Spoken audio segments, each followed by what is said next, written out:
bonsoir à tous et à toutes. On prolonge nouveau temps d'échange, cette fois-ci autour de l'adaptation, de la manière dont des nouveaux médias tentent de s'adapter et d'adapter leur contenu à des jeunes publics. Je vous propose d'avancer dans l'heure qui nous est impartie, dont nous disposons dans un premier temps peut-être de présentation rapide de ces différents médias, puis derrière vraiment de rentrer dans le cœur et d'évoquer cette adaptation à des jeunes publics, et puis de vous laisser du temps ensuite, bien sûr, de questions et de réponses de nos invités, que je vous présente. Candice Marchal, qui est directrice générale de Box Son, donc on parlera de Box Son. À mes côtés, Olivier Ravanello pour Explicit, avec qui également vous pourrez échanger, et Raphaël Garrigos pour Les Jours. Voilà, pour le plateau qui vous est proposé pendant une heure. On commence par une petite présentation, puisque vous avez le micro, Candice. Débutons avec Box Son. Bonjour, je suis co-créatrice avec Pascal Clark d'un site de reportage sonore, un pure player, sur abonnement, où on parle de sujets de société, on fait des reportages sur le terrain, et nous avons 18 mois d'existence. Et bonjour à tous, je m'appelle Raphaël Garrigos et je suis un des 9 cofondateurs de Les Jours, enfin desjours.fr, c'est toujours notre souci qu'on a avec de Les Jours, qui est donc un site d'information payant sans publicité qui raconte l'actualité en série télé, c'est-à-dire que nous choisissons des sujets dans l'actualité et nous les creusons à fond. Par exemple, moi je travaille sur Vincent Bolloré et Canal+, on en est à 108 épisodes. On vient de démarrer une série sur les gilets jaunes qui s'appelle Jaune de rage, qui en est à 3 épisodes désormais.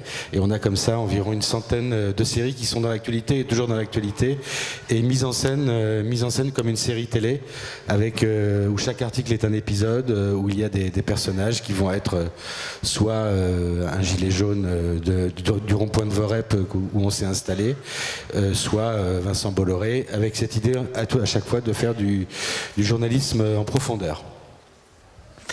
Bonsoir à tous, je m'appelle Olivier Ravanello, je suis cofondateur avec d'anciens journalistes de iTélé d'Explicit.info.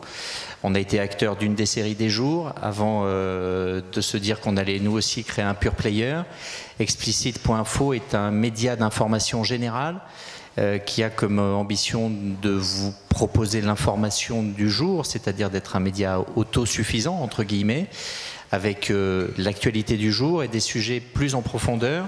Notre particularité, c'est que la rédaction le matin choisit des sujets qu'on les angle et qu'ensuite on décide de la forme, et qu'on a déployé une plateforme qui nous permet indifféremment, et une rédaction qui nous permet indifféremment de choisir de faire un sujet en reportage vidéo, en photo, en diaposon, en podcast, à l'écrit évidemment. Et en plus, on a développé un outil de culture générale, un hexagone explicite que vous pouvez trouver sur tous les contenus, qui vous redonne le contexte d'une information, des rappels historiques, des notions, pour que ça soit véritablement un outil et un référent pour ne pas être perdu et parfois déboulé sur une actu parce que tout le monde en parle et qu'elle soit un peu trop difficile à appréhender. Vous appuyez sur l'hexagone et ça vous remet les idées au clair pour vraiment vous plonger dans l'actu. Est-ce que le choix, pour chacun de vous, pour vos médias, le choix de la forme, de l'abonnement, on y reviendra, mais du podcast par exemple, de la banque de sons que l'on peut trouver sur Box Son, auquel on peut s'abonner, est-ce que c'est fait en pensant à un public jeune ou pas, en partie ? Comment ça s'est fait? Alors déjà, j'aimerais bien qu'on définisse des jeunes. Est-ce qu'on part de 14-15 ans? Est-ce que c'est 20 ans? Certains disent que c'est du 20-34, d'autres du 13-14-15 ans jusqu'à 20 ans. Donc c'est assez compliqué. le mode de consommation des jeunes a changé. C'est en ça qu'on doit s'adapter. Pour le moment, nous, sur le contenu, on n'a pas forcément adapté notre contenu à une destination, on va dire, jeune, parce qu'on s'est rendu compte, et sondage à l'appui, que les jeunes recherchent la même chose que les moins jeunes, que les adultes. C'est-à-dire, en premier, ils cherchent à comprendre une situation. Ils cherchent ensuite à apprendre et quand ils ont cette matière-là, à pouvoir dialoguer avec leur communauté. Et je pense que c'est la même chose quand on a 15 ans, 20 ans, 30 ans ou qu'on est plus âgé. Donc on n'a pas forcément adapté ce contenu et surtout, la curiosité, elle est là. Elle est là quel que soit l'âge. Alors des gens pas curieux, il y en a qui ont 50 ans qui ne sont pas curieux. Donc le contenu, pas vraiment. C'est vraiment les outils de communication qui sont important de changer par rapport aux médias traditionnels. Raphaël, pour les... La réponse est un peu multiple. Nous, à la création des jours, on a cessé de nous poser la question quelle est la cible, c'est quoi votre cible au jour? Et c'est vraiment une question qui nous semblait absurde au sens déjà où on n'a pas de pub. Donc l'audience publicitaire finalement ne nous intéresse pas. On n'a pas besoin de cibler des gens en particulier. Et puis surtout philosophiquement, c'est peut-être un grand mot, mais nous on s'intéresse, on veut parler aux gens qui s'intéressent à l'information et puis c'est tout. Et finalement, on s'est aperçu au fil d'études, au fil de questionnaires qu'on a fait auprès de nos lecteurs, de cette divine surprise que, en fait, plus de la moitié de nos lecteurs même ont moins de 35 ans. Et ce qui est une divine surprise, parce que ça veut dire que des gens ont eu un premier accès à la presse via les jours, ce qui est vraiment quelque chose de très enthousiasmant. Alors, je sais pas, est-ce que c'est parce qu'on utilise le code des séries? Je sais pas. Certainement, on parle à l'époque avec ces codes. Et après, en même temps, je sais pas à quels jeunes on parle, s'ils ont 14 ans, si c'est ceux de Phosphore ou des jeunes de 25 ans. Ce que je sais, c'est que c'est un profil pour de la presse qui n'existe pas. La presse écrite, qu'elle soit papier ou en ligne, n'a pas autant de lecteurs jeunes que ça. Alors est-ce que c'est aussi la façon dont on a fait le site, qu'on a conçu d'emblée pour le mobile?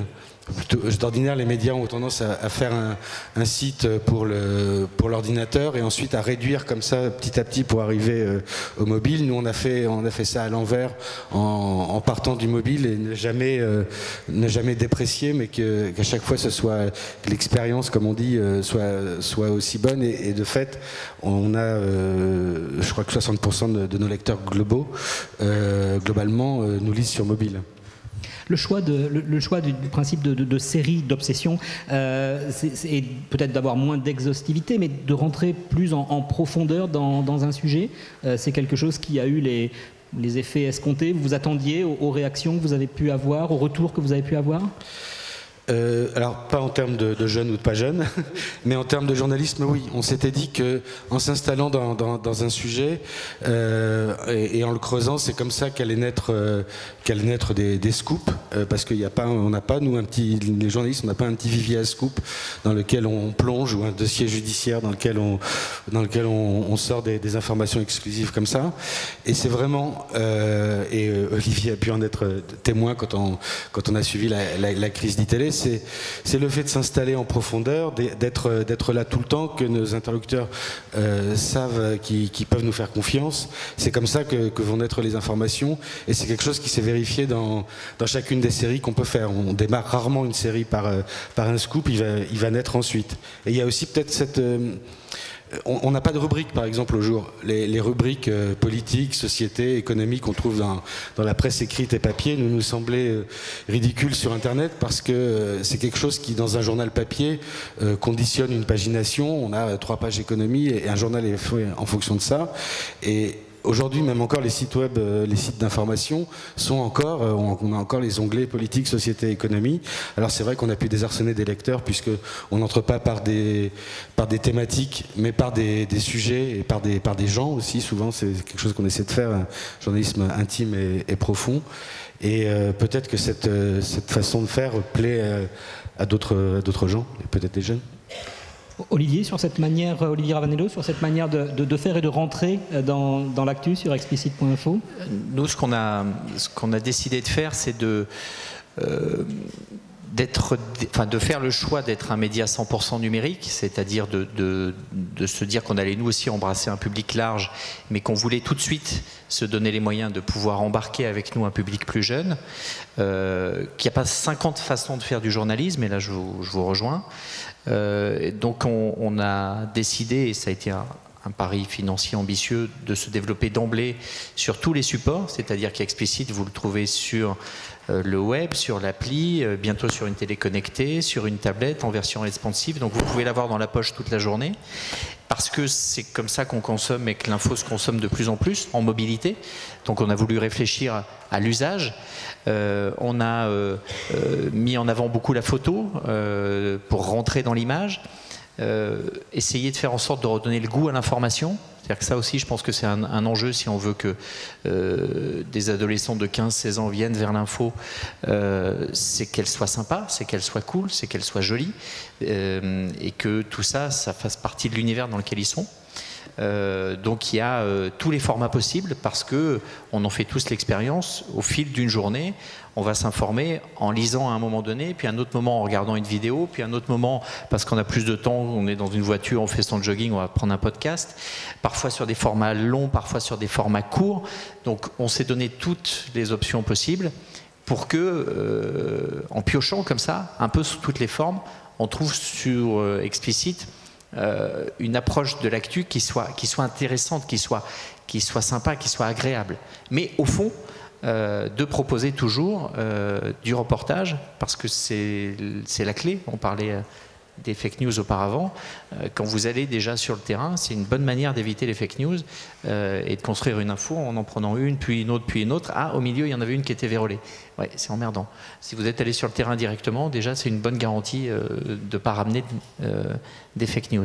Donc c'est comme ça qu'on a essayé de se positionner, comme ça qu'on se positionne pour embarquer tout le monde. Et je suis d'accord avec Raphaël, il y a des gens qui aujourd'hui peuvent avoir 60 ans et qui sont abonnés à Explicit, et d'autres qui en ont 15 et qui sont abonnés à Explicit. Et c'est ça au fond la vocation d'un média, c'est qu'on est tous des sujets de conversation transversaux. Si l'information devient des communautés qui se parlent entre elles, des sujets qui les intéressent, en se montant le bourrichon les uns les autres, foncièrement le rôle d'un média, le rôle sociétal, va être abîmé, et la société ne fonctionnera pas de la même manière. Oui, je pense aussi, je dois préciser qu'on part quand même tous les trois avec un handicap, c'est qu'on est payant. Et la jeunesse aujourd'hui, elle n'a pas forcément les moyens de payer, ou pour elle, tout simplement, c'est pas normal d'avoir à payer. On essaye de rappeler à chaque fois que l'information, elle a un coût, et donc elle a un prix, notamment quand c'est du reportage. Mais c'est vrai que je pense qu'il y a une éducation très importante à avoir auprès des jeunes. Évidemment, il y a tout un tas de contenus gratuits. Ça ne doit pas forcément s'opposer. Il faut juste savoir que ce qui va être gratuit, ou c'est sponsorisé par la publicité, ou bien c'est pas forcément très bien développé. Donc on essaye d'apporter, je crois tous les trois, une alternative aussi à ce qui existe aujourd'hui, mais on part avec ce handicap vis-à-vis de la jeunesse parce qu'on a un coût.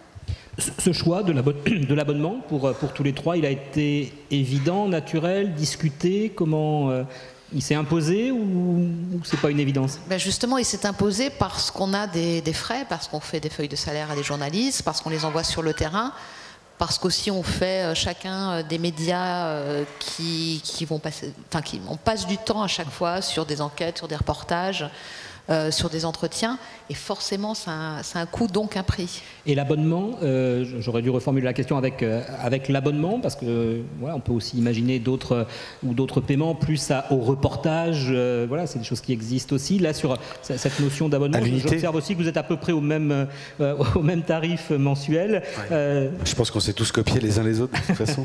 Mais C'est intéressant sur le payant et l'abonnement. Nous, par exemple, ça a été nous quand on était en train de quitter Libération, parce que quand on a lancé les jours, alors fondé donc par 8 anciens de Libération, on n'avait pas encore quitté Libération quand on réfléchissait aux jours. Bref, l'idée, c'était en tous les cas, nous d'emblée, on a pu s'engueuler sur d'autres choses ensuite entre nous, mais en tout cas, il n'y a jamais eu de discussion sur ce serait payant et ce serait sans pub, qui est un modèle très très très très pur. Alors d'autres sites ont pu, et le font encore, se financer par du brand content, donc que vous connaissez peut-être, donc des contenus qui vont être sponsorisés par une marque qu'on va voir apparaître comme ça, qui ne sont pas forcément une pub pour une voiture, mais quelqu'un qui va faire un reportage, je caricature, un reportage en Irak dans une Range Rover qu'on va apercevoir de temps en temps. Je crois que ça a pu apparaître sur un site de Vice. On n'est pas non plus, nous, au jour, en tous les cas, on ne se finance pas avec de la formation. Des sites font ça, se financent en faisant de la formation au journalisme. Nous, on a choisi d'avoir ce modèle très pur et en même temps qui est très, très rude, hein, je ne vous cache pas, qui est de tenter de ne vivre que de nos lecteurs et de nos abonnés, et on en a 11 000 aujourd'hui à peu près, ce qui ne nous suffit pas pour être à l'équilibre. On est 15 salariés à temps plein au jour, sans compter tous les collaborateurs qui sont photographes, journalistes, pigistes, etc. Mais on a choisi, nous, de marcher très clairement dans les pas de Mediapart, 140 000 abonnés, je crois, aujourd'hui, quelque chose comme ça, qui, quand ils sont lancés en 2007, tout le monde s'est moqué d'eux, c'était l'époque des journaux gratuits, et aujourd'hui, donc, 140 000 abonnés, je ne suis pas sûr même que Le Monde en ait autant, ou alors, si, ils y sont, qui disent. En tout cas, ce pari de vivre uniquement nos lecteurs, c'est lié avec une promesse d'un journalisme de qualité. On parle de reportage, mais préparer un sujet, c'est rare qu'on lance un sujet du jour au lendemain. Une obsession, comme on dit, ces séries, on appelle ça des obsessions, parce qu'on est des journalistes obsédés par nos sujets.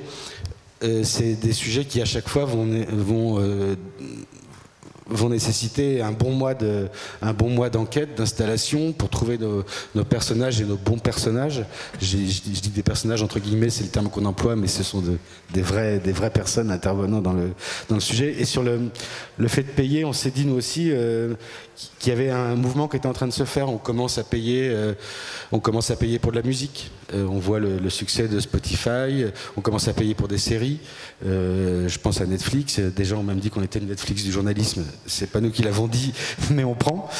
Et il y a un petit mouvement qui est en train de se faire, qui est encore trop timide. Hein. Vous nous voyez tous là un peu fatigués de lutter, mais qui est un mouvement très, très enthousiasmant en même temps. Olivier, sur ce thème-là ? Oui, nous aussi, la réflexion, elle était assez simple. On a créé Explicit à un moment donné où il y avait énormément, et il y en a encore plus aujourd'hui, de critiques qui sont faites envers les médias, et on s'est dit, prenons le chantier à plat et essayons de répondre à toutes ces questions. Dans ces questions et dans ces critiques, il y a évidemment la question de l'indépendance.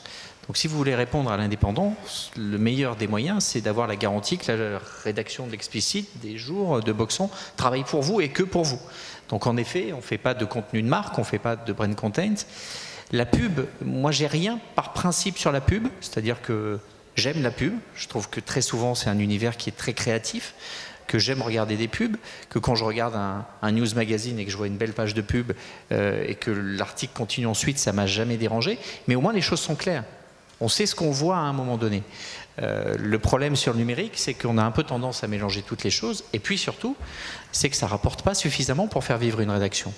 Et qu'aujourd'hui, il y a en tête que 1000 vues sur un article, ça rapporte 5 €. Donc pour arriver à avoir des revenus qui soient des revenus suffisants, il faut faire des milliers, des centaines de milliers, voire des millions de vues. Et on ne fait pas 1 million de vues avec même le meilleur article qu'on puisse faire aujourd'hui de reportage à Béziers comme on l'a fait, ou alors sur une obsession sur Bolloré. C'est pas vrai. Vous faites ça avec des petites vidéos sur les chats, oui ça marche, mais pas avec du journalisme. Donc le modèle de la pub aujourd'hui pour financer un média numérique, de mon point de vue, c'est pas seulement un problème éthique, c'est qu'il n'est même pas économiquement pertinent parce qu'il ne rapporte pas suffisamment. Qu'aujourd'hui, un annonceur, s'il a envie d'aller toucher un public, il n'a plus besoin de passer par un média. Avant, quand on voulait faire une page de pub, qu'est-ce qu'un média proposait? Il disait, voilà, moi j'ai une idée de quel est mon lectorat. Donc si vous vendez, je ne sais pas, une voiture, mon lectorat, c'est ça, c'est plutôt des femmes ou c'est plutôt des hommes, ils sont plutôt urbains, ils sont plutôt jeunes, ils sont plutôt vieux. Et c'est ça que les annonceurs achetaient, entre guillemets. Aujourd'hui, un annonceur qui veut faire de la pub, il va voir Google, et Google lui dit, bon, alors, vous voulez adresser votre pub à qui? Vous voulez qu'il soit urbain, qu'il ait entre 18 et 23 ans, qu'il soit plutôt blond ou plutôt brun, que ce soit plutôt un homme ou une femme, qui aime plutôt les vêtements, pas les vêtements, la voiture, qui est vegan. Vous avez tous les critères sociologiques, puisqu'on passe notre temps à filer des infos à ces GAFA. Donc, pour faire de la pub très ciblée, vous n'avez plus besoin de passer par des médias. Du coup, on en revient à quelque chose qui est assez simple, mais je pense, puisqu'on est dans une journée d'éducation aux médias, que c'est la première des éducations qu'il faudrait faire, c'est de rappeler une évidence. Tout le monde est extrêmement exigeant avec nous, et tant mieux, c'est super. Soyez exigeants avec le journalisme, il y en a besoin aujourd'hui. Mais ça ne peut pas marcher que dans un sens. L'information ne peut pas être le seul truc qu'on n'achète pas. On achète tout sauf l'info, il faut qu'on m'explique pourquoi. Ça ne marche pas, ça ne peut pas marcher. Ou alors, ne nous demandez rien. N'achetez pas l'info, et puis lisez un truc qui est faux sur 3, mais on ne peut pas se plaindre dans ce cas-là. Je ne l'ai pas acheté. C'est comme un prospectus de pub dans votre boîte aux lettres. Quand vous lisez un prospectus de pub dans la boîte aux lettres, vous ne vous dites pas « Oh non, c'est pas bien équilibré son truc, là, je trouve que c'est pas très rigoureux comme approche. » Ben oui, c'est une pub. Donc à partir du moment où vous voulez lire de l'information, ben c'est normal de la payer. Votre pain au chocolat, vous le payez le matin. Le café, je l'ai payé 40 centimes dans la machine à café dans le couloir. Les jours Boxon et Explicite, c'est 25 centimes par jour. Elle est là, la démarche. Et elle n'est pas scandaleuse. Donc, tu t'adresses à des jeunes qui ont un pouvoir d'achat moins important. Mais même un pouvoir d'achat moins important, à la machine à café, voilà, on prend un café. C'est de se poser la question de est-ce que ça a suffisamment d'importance pour que je ne reprenne pas un deuxième café? Voilà. C'est ça la question. On a tous été étudiants. Moi j'ai bossé quand j'étais étudiant. Voilà, on n'avait pas beaucoup de fric. J'achetais pas un journal tous les jours. Mais quand je voulais un journal, je l'achetais. Je me disais pas, tiens, je vais le prendre au kiosque et je vais me barrer en courant. J'ai jamais compté combien faisait l'abonnement au jour en bière, par exemple. Exactement. Une deuxième bière, c'est une semaine des jours. Bah, ça peut être bien. Alors qu'on a un abonnement au jour à 5 € pour les étudiants. Ce que je voulais dire aussi par rapport à ce que vous venez de dire, c'est sur l'audience publicitaire que nous, on a rejetée. L'audience publicitaire, elle implique finalement de multiplier les contenus pour multiplier le clic. Et c'est pour ça qu'on se retrouve finalement avec des rédactions web, c'est quand même en train de changer, mais qui font finalement du copier-coller de dépêche AFP, l'important n'étant que de renouveler le contenu, et on va avoir la mort de Johnny Hallyday qui succède à la naissance d'un gorille blanc au zoo de Johannesburg parce que c'est rigolo, à un tremblement de terre qui va faire 150 morts. Et nous, c'est pour ça, ce qu'on voulait faire aujourd'hui, justement, c'est aller contre cette espèce d'écume d'information qui fait qu'on a une information parcellaire et qui vaut aussi pour l'image. C'est un truc qu'on a au jour où on fait notre propre production photo. Aujourd'hui, quand il y a un fait divers, vous avez vu tous cette photo sur des sites web d'un policier, il y a écrit police dans le dos et la voiture de police est floue, ou alors l'inverse, cette photo-là, on la voit partout. Nous, on l'aura pas, cette photo, parce qu'on aura payé un photographe, et un photographe indépendant souvent d'ailleurs, pour aller faire une photo qui sera à nous et qui sera du journalisme. Vous avez évoqué, Raphaël, tout à l'heure, le 11 000 abonnés actuellement. Il faudrait en avoir combien pour arriver au seuil d'équilibre? L'équation est en notre matière, je pense que c'est à peu près la même pour tout le monde, pour les sites d'infos payants. C'est 1000 abonnés par salarié.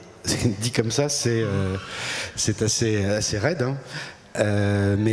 Donc nous, on est à 15 salariés, il faut qu'on soit à 15 000, sachant que c'est quelque chose qui nous permet d'arriver à l'équilibre. Si on y arrive en 3 ans, c'est à mon avis formidable. Si je peux vous parler de sites comme Slate ou de journaux comme L'Opinion, qui sont toujours pas à l'équilibre, qui sont financés par de la pub et ou de très riches mécènes. Nous, c'est le prix c'est cette guerre-là qu'on mène tous. Oui. Candice, même question pour Boxon. Alors moi, je voudrais juste préciser 2-3 choses sur les jeunes, les fameux jeunes. C'est normal qu'on se passe... Oui, évidemment, c'est mieux qu'on achète pour lire un média, pour écouter, pour le visionner. On a tous piraté, enfin je sais pas, levez la main à la personne qui a jamais piraté ici. C'est pas grave, enfin c'est pas grave, faut que je fasse attention, mais pirater ou emprunter un code ou ne pas payer, ça permet aussi de découvrir des choses. Et quand on découvre des choses, ça nous permet aussi d'aller chercher ce qui nous intéresse pour ensuite basculer dans le paiement. C'est ça, sur ça qu'il faut insister, c'est expliquer aussi, ce n'est pas grave si vous allez prendre le code de quelqu'un d'autre, aller, je dis pas voler parce que j'aime pas ce terme-là, pirater, ce que vous voulez, mais après c'est instruire ces jeunes pour leur expliquer qu'à un moment donné il va falloir qu'ils basculent dans le paiement. Pour apporter aussi un petit peu à la société, à l'information. Et là, oui, en effet, au lieu de se payer un café, c'est de se prendre un abonnement. Mais c'est compliqué de demander à un gamin de 14 ans, ou 15 ans, ou 16 ans, qui adore l'information, qui adore l'actu, dont les parents n'ont pas d'abonnement, n'ont pas de code à lui donner, de mettre de l'argent dans l'information. Donc il faut juste savoir, s'adapter. Est-ce que pardon, vas-y, je t'en... Est-ce que ce que Raphaël évoquait tout à l'heure sur le 1000 salariés, 1000 abonnés, pardon, pour un salarié, excuse-moi, c'est aussi quelque chose que vous avez observé ? Non, mais ça dépend combien on se paye aussi. Alors avec Pascal Clark, on ne se paye pas depuis la création de Bookson. On a mis tout l'argent dans la rétribution de nos journalistes. On ne fait pas de droit d'auteur, on a des feuilles de paie de journalistes. C'était très important parce qu'aujourd'hui, en tout cas dans le podcast, tous les studios payent en droit d'auteur. Donc il n'y a aucune protection d'une part, il n'y a pas de reconnaissance du titre. Donc ça, nous, on est parti avec beaucoup moins de fonds, je pense, que mes confrères, mais on tenait vraiment à mettre le fonds dans la production. C'est pour ça, là aussi, nous, on arrive au bout, on a 1 an et demi. On ne voulait pas de publicité, on ne voulait pas d'investissement qui viennent des gros industriels, ceux qui possèdent déjà tout.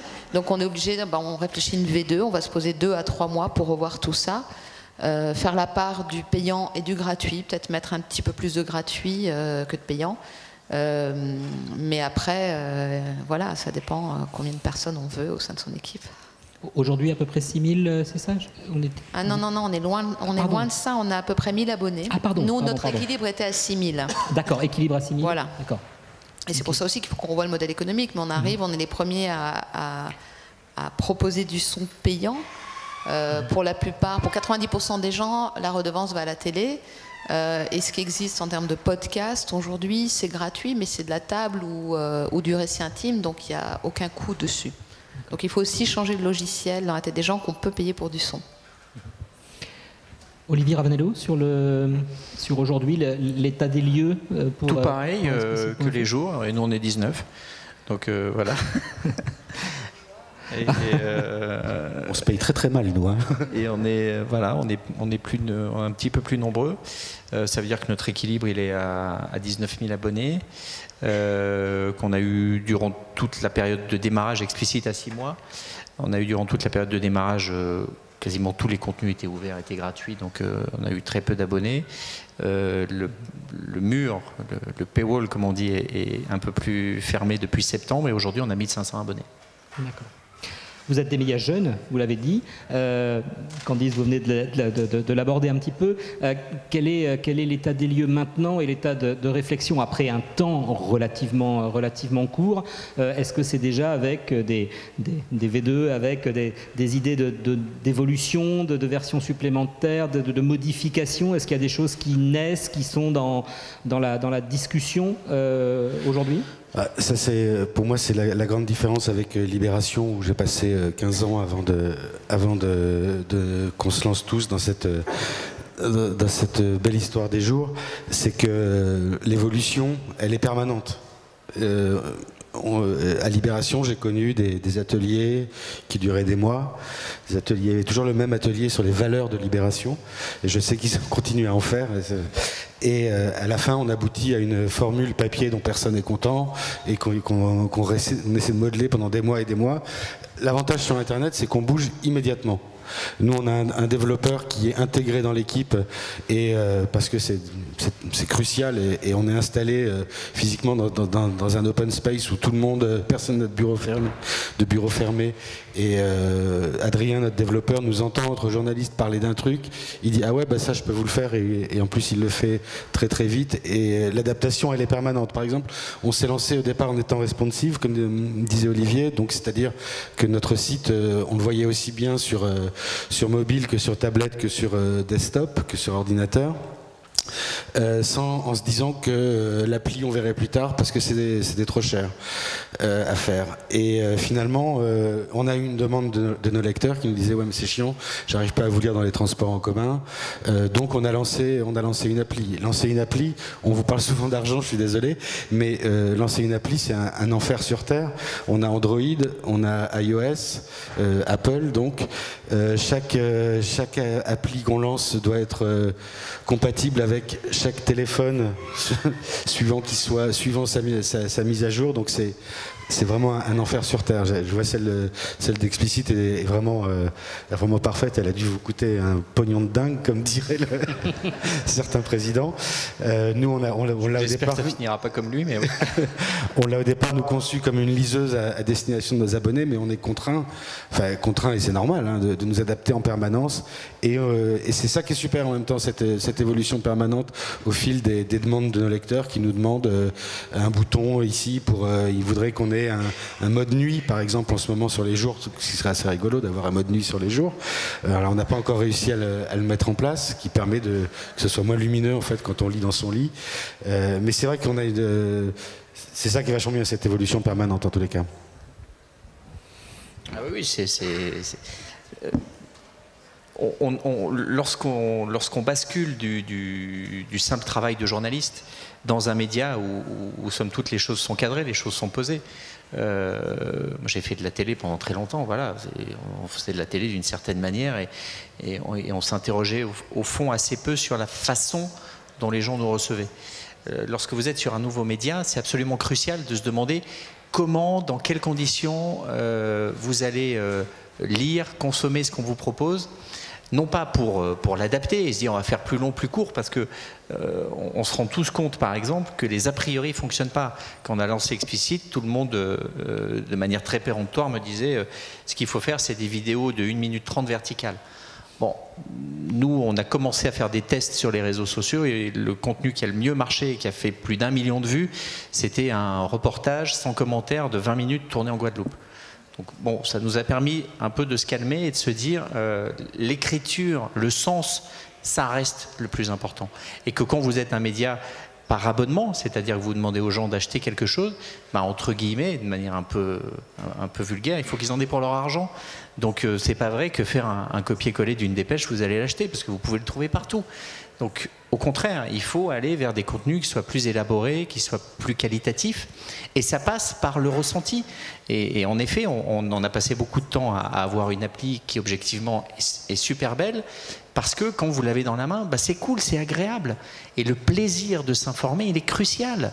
Et si on veut convaincre des ados, des jeunes étudiants de s'informer, c'est pas en leur filant Le Monde en version papier qu'on va y arriver.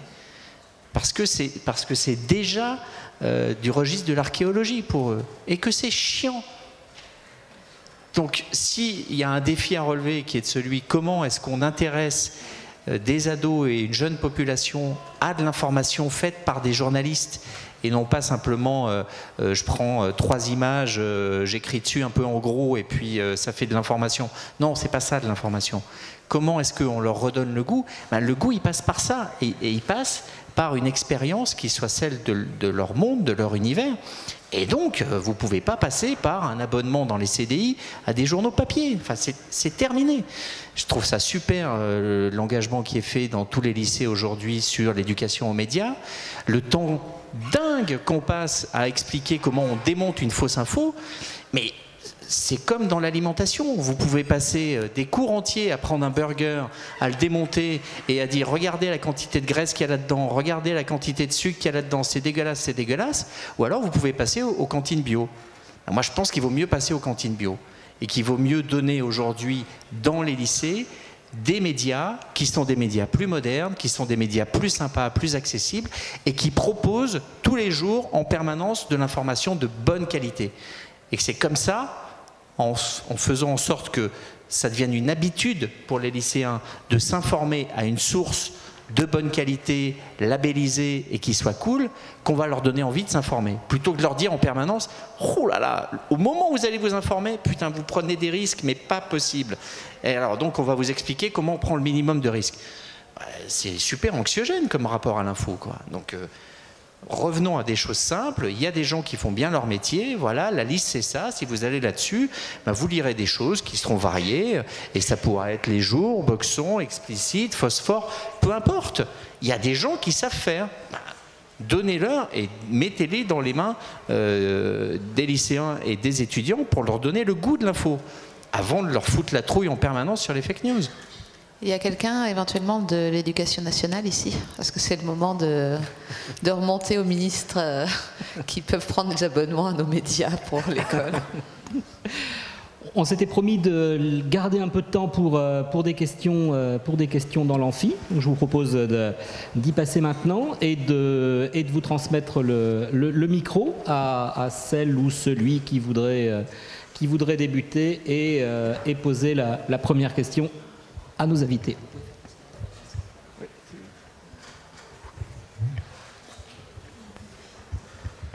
C'était par rapport au mode de financement sur lesquels vous avez longuement parlé, c'était très intéressant.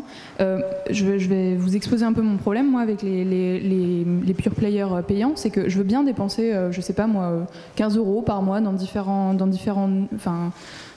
news, mais le truc c'est que je sais pas lequel choisir parce qu'il y a quand même une offre qui est assez large, et du coup je me demandais si le fait de proposer justement des payer par article, comme on paye son café, en disant bah moi je suis prêt à payer 50 centimes pour lire cette super enquête de Mediapart, ce serait pas une solution pour les gens comme moi qui savent pas quoi choisir comme news outlet? Eh ben moi je suis contre. Je suis contre parce que si vous pouvez acheter chez nous un article, enfin l'épisode 64 de l'Empire sur Bolloré, par exemple, la série s'appelle l'Empire, pardon, et que vous achetez que ça, vous n'aurez pas l'occasion de croiser à côté la série qu'on fait sur les années collège, celle qu'on fait sur les gilets jaunes, celle qu'on mène sur la recherche après les attentats. Nous, on nous a souvent dit, mais vous devriez, par exemple, essayer de vendre des abonnements juste à une série ou à l'article. Nous, on va offrir une vision globale. Alors, en même temps, on ne fait pas toute l'actualité, mais on dessine un peu, je pense, une vision du monde dans ce qu'on fait. Et pour moi, philosophiquement, je veux pas qu'on puisse acheter juste un bout. Je veux qu'on prenne tout.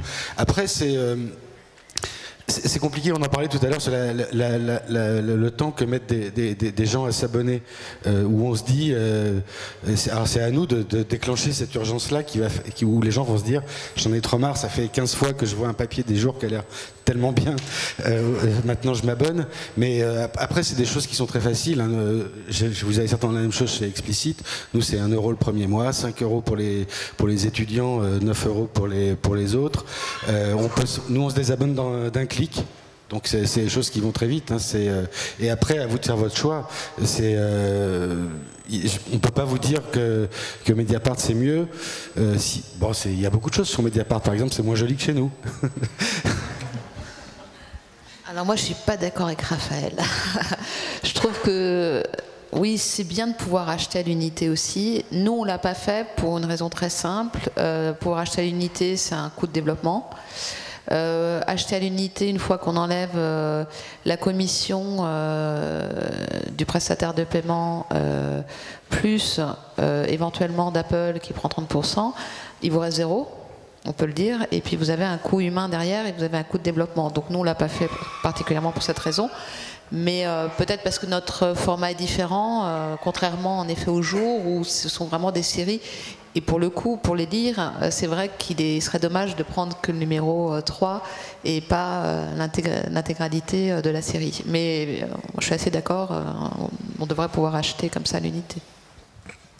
Oui, je partage ton avis. Et ensuite, si vous prenez le temps en fait, de regarder les offres qu'on fait tous, vous retombez toujours sur les mêmes choses et qui reviennent à ce que vous dites.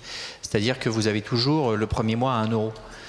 Ce qui revient grosso modo à ce que vous dépenseriez pour acheter un article du Monde, sauf que là, vous allez avoir les jours Boxon ou Explicit pendant 1 mois entièrement, donc pas un article, mais peut-être 30 ou 40. Donc suffisamment pour vous faire une idée. Et sur Explicit, on a même poussé le bouchon un peu plus loin, c'est-à-dire que vous avez, en téléchargeant l'appli, automatiquement 1 semaine gratuit où vous avez tout.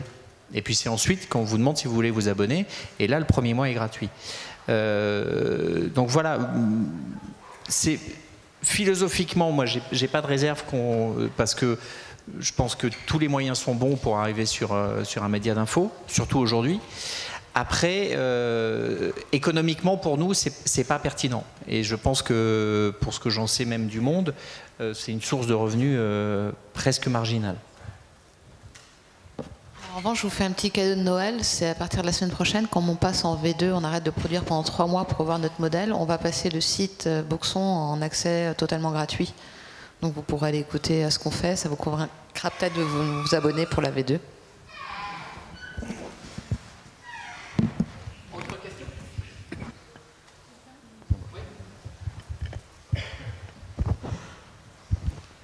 Bonjour, moi j'ai une question justement concernant Explicit. Je lisais Explicit quand vous l'avez lancé, qu'il y a eu une période gratuite. Et là, je souhaite me réabonner, mais j'ai constaté qu'il n'y avait pas de formule étudiante ou pour petit budget. Et je voulais savoir si c'était un choix de votre part ou pas. On a fait un choix plus drastique que ça. En fait, on a passé le tarif qui était le tarif initial. Avant, vous aviez un tarif qui était à 11,99, puis vous aviez un tarif étudiant à 7,99. Et en fait, on a passé tout le monde à 7,99. Donc en fait, tout le monde est étudiant.